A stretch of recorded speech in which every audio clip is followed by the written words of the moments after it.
My girlfriend posted date night with Bae with another man's arm around her while I was on a business trip. I didn't call. I just forwarded the post to her strict religious parents and changed my flight to come home a week early. When I arrived with a U-Haul original post, I 31 male was in Seattle for a tow software deployment when my girlfriend Natalie, 28, apparently decided our 3-year relationship was optional. We've been living together for 18 months in my condo. Everything seemed solid before I left. Kissed goodbye at the airport. Miss you already, texts, the whole deal. She even asked me to bring her back some of that fancy coffee from Pike Place. 4 days into my trip, I'm scrolling Instagram during a break. There it is, Natalie's post. Date night with Bae. Picture shows her in that red dress I bought her for our anniversary, sitting at Morton's Steakhouse. Yeah, the $200 per person place with some dude's arm around her. Not just any dude. Garrett, her work mentor, who supposedly was happily married with 3 kids. The photo angle was perfect. His wedding ring hand conveniently out of frame. Her looking at him like he hung the moon. 106 likes already. Her sister Amanda commented, "You two are perfect together." I sat there in my hotel room staring at my phone. 3 years. 3 years of building something, and she posts evidence of cheating like she forgot I existed. Or worse, like she didn't care if I saw. My first instinct was to call, scream, demand answers. Then I remembered who Natalie's parents were.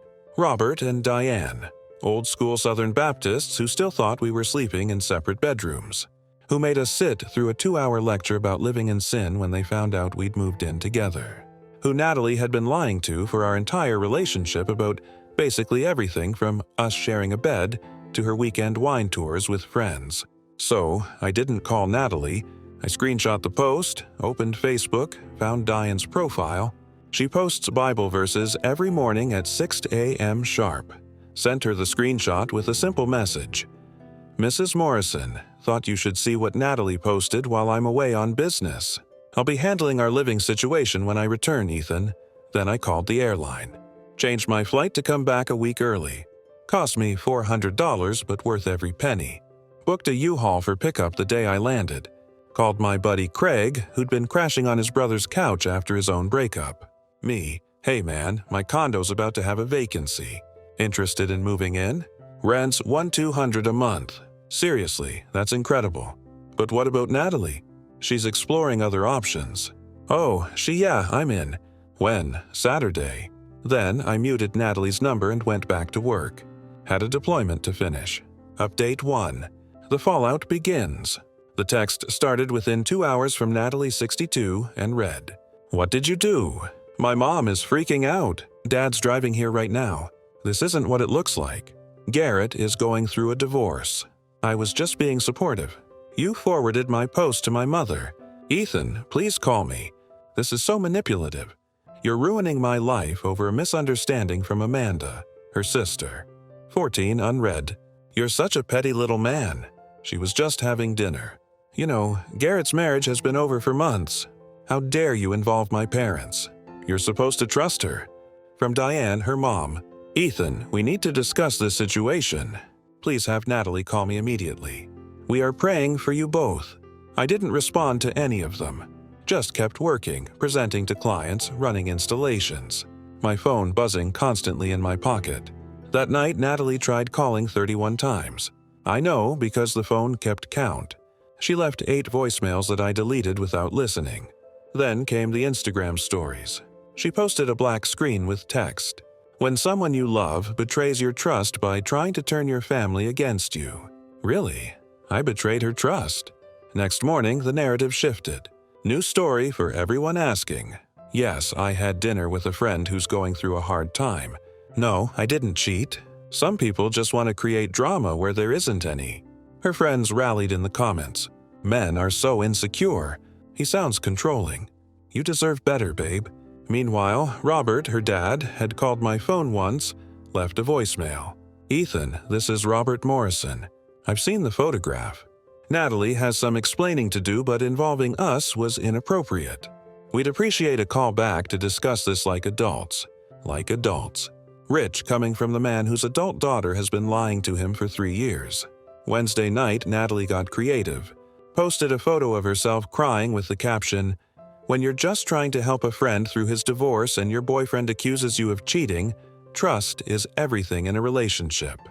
That's when I almost broke, almost called her. Then I remembered that dress.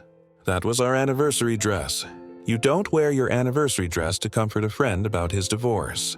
I screenshot that post too. Saved it for later. Thursday, things escalated. Natalie figured out I'd changed my flight, probably from the airline app we shared login info for. The texts got frantic. "You're coming back early. We need to talk before you do anything crazy.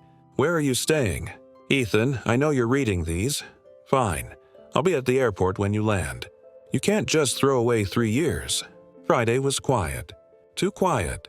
No texts, no posts, no calls. That worried me more than the bombardment. Saturday morning, my plane landed at 9 a.m. As promised, Natalie was there at baggage claim, but not alone. She'd brought back up Amanda and surprisingly Garrett himself. Natalie ran toward me. I sidestepped. "Ethan, please let me explain." Garrett stepped forward, trying to look authoritative in his designer polo and khakis. "Hey man, this is all a misunderstanding. Natalie and I are just friends. I'm going through a rough divorce and she's been supportive. Cool story. How's your wife feel about your friendship?" "We're separated." "Since when?" That's personal." "Was it personal when you had your arm around my girlfriend at Morton's?" Amanda jumped in. "Oh my God, it was just a photo. You're being so dramatic. Dramatic is posting date night pics with another man while your boyfriend's out of town." "I'm being practical." Natalie tear-streaming. "Can we please just go home and talk? You can go to your home. I'm going to mine." What's that supposed to mean? "Check with your parents. They seem concerned about your living situation." I grabbed my bags and headed for the exit. They followed, Natalie crying, Amanda yelling about toxic masculinity, Garrett trying to broker peace like some kind of bootleg UN negotiator at my truck. Natalie grabbed my arm. "You can't kick me out. I have rights. Me? You're not on the lease. You're a month-to-month guest. Here's your 30-day notice." I handed her the formal eviction notice I'd had Craig print out. Yeah, I came prepared. Her face went white. "You're seriously evicting me? You have 30 days to find somewhere else or move back with Robert and Diane. I'm sure they'd love to hear more about your supportive friendship." Update 2. Moving day. I drove straight from the airport to U-Haul. Craig met me there with 2 of his buddies. Natalie had beaten me to the condo. Probably broke several speed laws doing it. When we pulled up with the truck, she was on the balcony, phone in hand, recording everything.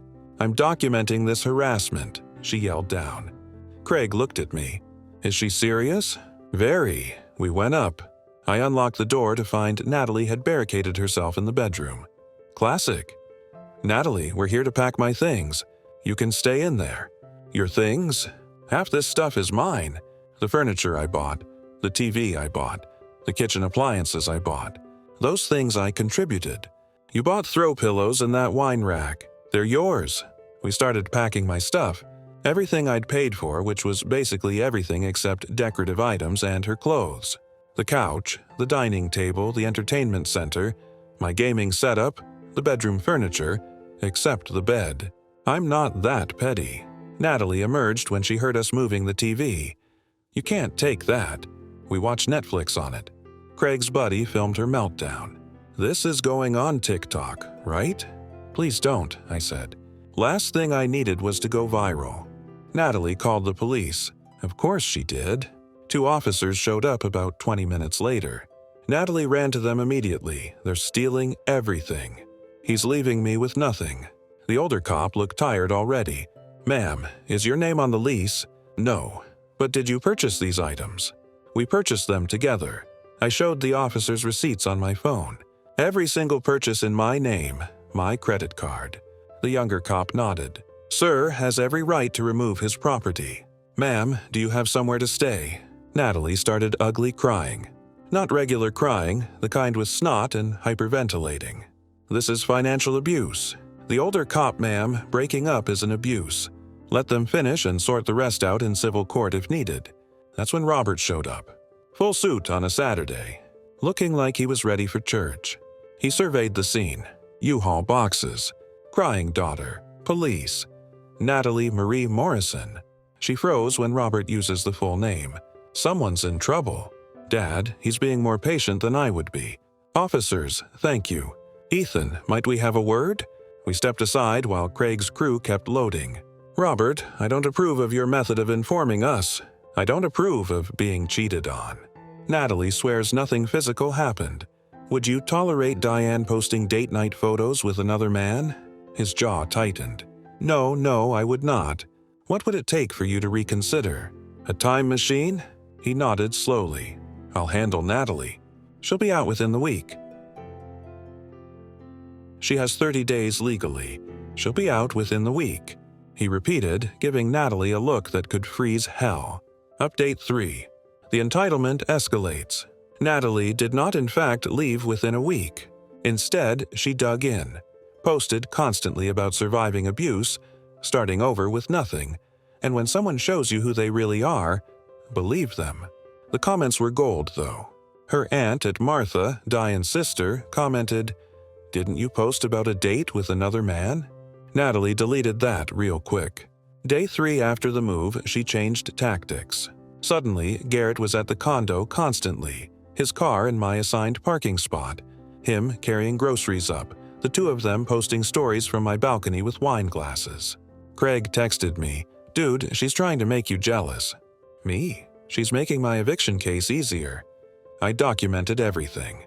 Every photo, every time his car was there overnight, violation of the lease guest policy, every post about her new beginning with location tags at my condo. Day 5, she served me with a demand letter from some lawyer. She wanted $15,000 for unlawful eviction, her share of the furniture value, 3 months of living expenses, pain and suffering damages, return of gifts I'd given her. I forwarded it to my lawyer cousin Tommy. He laughed so hard he choked on his beer. She wants money for gifts and she's squatting in your place. This is amazing. Can I frame this? Tommy sent back a response that basically said, no, and here's a formal eviction notice with a court date. That's when Natalie went nuclear. Update 4. The Scorched Earth Campaign. She called my work, told HR I was emotionally unstable and making threats. Thank God my boss Kyle knew the situation. I'd been smart enough to give him a heads up when I got back. Kyle to HR, Ethan's been nothing but professional. Please mark this as harassment and note it in case she calls again. She posted on LinkedIn about surviving narcissistic abuse in the tech industry. Didn't name me, but all our mutual connections knew. My response, I commented with the screenshot of her date night with BA post. Just the image, no words needed.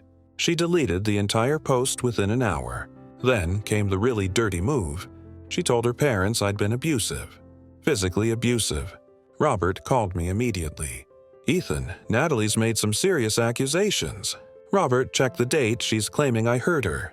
The 15th. I was in Seattle, have plane tickets, hotel receipts, and was literally presenting to 40 people at Microsoft that day. Long pause. I see. "Robert, your daughter needs help. She needs more than that. We're coming tomorrow." The next morning, Robert and Diane showed up with a moving truck and 3 men from their church. Natalie tried to refuse them entry. Diane in the sweetest southern voice. "Honey, you can either pack your things like a lady, or we'll pack them for you. But you're leaving this poor man's home today. You can't make me. Actually, we can. Either you come with us or we stop paying your car insurance, your phone bill, and that credit card you think we don't know about." Natalie's face went through several colors. "You're choosing him over your own daughter. We're choosing not to enable a liar. That man you were embracing in that photograph. His wife called me. They're not separated. They're in counseling trying to save their marriage. You're a home wrecker and a liar." Plot twist I didn't see coming. Natalie broke down. Not fake tears. Real ugly defeated tears. They packed her stuff in 2 hours. Garrett showed up halfway through, saw Robert, and immediately left. Didn't even get out of his car. As they were leaving, Natalie stopped at the door. "I did love you. You know, you loved what I provided. There's a difference."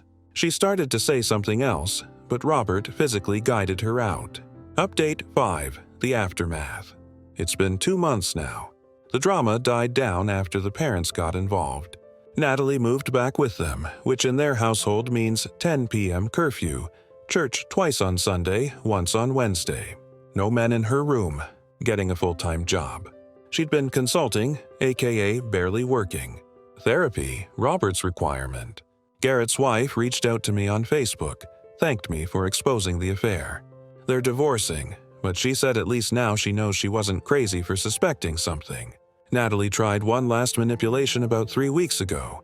New boyfriend already, some guy from her church, posted about God bringing the right man at the right time and healing from toxic relationships.